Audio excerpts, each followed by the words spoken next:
قرآن کریم میں باقاعدہ تربیت اولاد کا نصاب سورہ لقمان میں بیان فرمایا گیا اور اس کو والدین کی ذمہ داریوں میں سے ایک ذمہ داری قرار دیا گیا۔ قرآن کریم میں ایک اور مقام پر فرمایا کہ قو انفسکم و اہلیکم نارا، کہ تم نے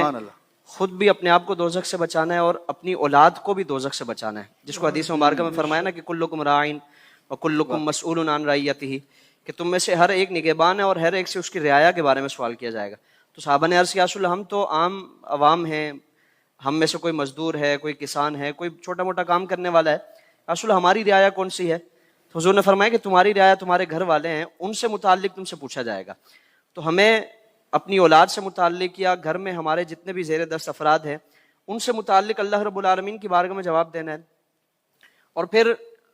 بالخصوص اولاد سے متعلق، کیونکہ اولاد کی تعلیم و تربیت کا جو معاملہ والدین کے سر رکھا گیا،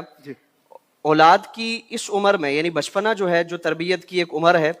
اس میں ایک پتھر پہ لکیر والا معاملہ ہے کہ آج جو اس کو سکھا دیا تو وہ بچپن کا معاملہ وہ 55 تک رہے گا، اگر آج اس کو ویسے ہی چھوڑ دیا تو پھر وہ کبھی بھی نہیں سدھرے گا۔ اور اس کے لیے قرآن کریم میں آپ صلی اللہ تعالی وسلم کی حدیث میں باقاعدہ پورا تربیت کا نصاب عطا فرمایا گیا کہ ہمارا بچوں کے ساتھ رویہ کیسا ہونا چاہیے، گھر میں رویہ کیسا ہونا چاہیے۔ حضور سید عالم صلی اللہ تعالی علیہ وآلہ وسلم کا اگر معاملہ دیکھیں، حضرت انس بن مالک فرماتے ہیں کہ میں ایک طویل عرصے تک حضور کی خدمت میں رہا، کبھی بھی آپ صلی اللہ تعالی علیہ وآلہ وسلم نے مجھے ڈانٹا نہیں، جھڑکا نہیں، کبھی سختی نہیں کی، اور اگر کبھی سکھانا بھی ہوتا، کبھی تربیت بھی فرمانی ہوتی تو انتہائی پیار محبت کے ساتھ۔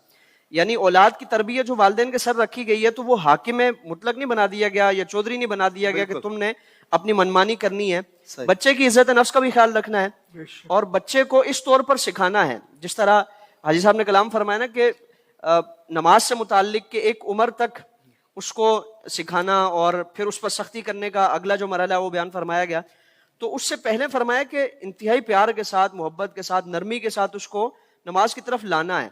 پھر بھی اگر وہ نہ آئے تو پھر سختی کا ایک عنصر تربیت میں شامل کرنا ہے۔ تو ہمارے رویے میں ایسا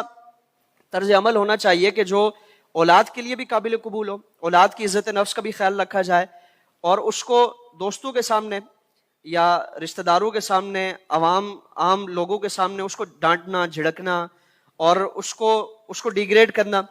یا اس کو اس طور پر یعنی اس کے ساتھ سلوک کرنا کہ جو اس کے لیے بھی قابل قبول نہ ہو، تو یقیناً وہ ہماری نصیحت یا ہماری تربیت وہ اثر نہیں کرے گی۔ تو ان ساری چیزوں کا خیال رکھیں گے۔ آپ صلی اللہ تعالی وسلم، حضرت مولا مرتضیٰ، سیدہ کائنات، انہوں نے جو اولاد کی تربیت فرمائی اس کو سامنے رکھیں، مکمل نصاب ہمارے سامنے موجود ہے۔ یہی پوچھنا چاہ رہا تھا آپ سے ان ہستیوں کے حوالے سے بھی، تو اور آپ نے ارشاد فرما دیا۔ جزاک اللہ مفتی صاحب، کیا کہنے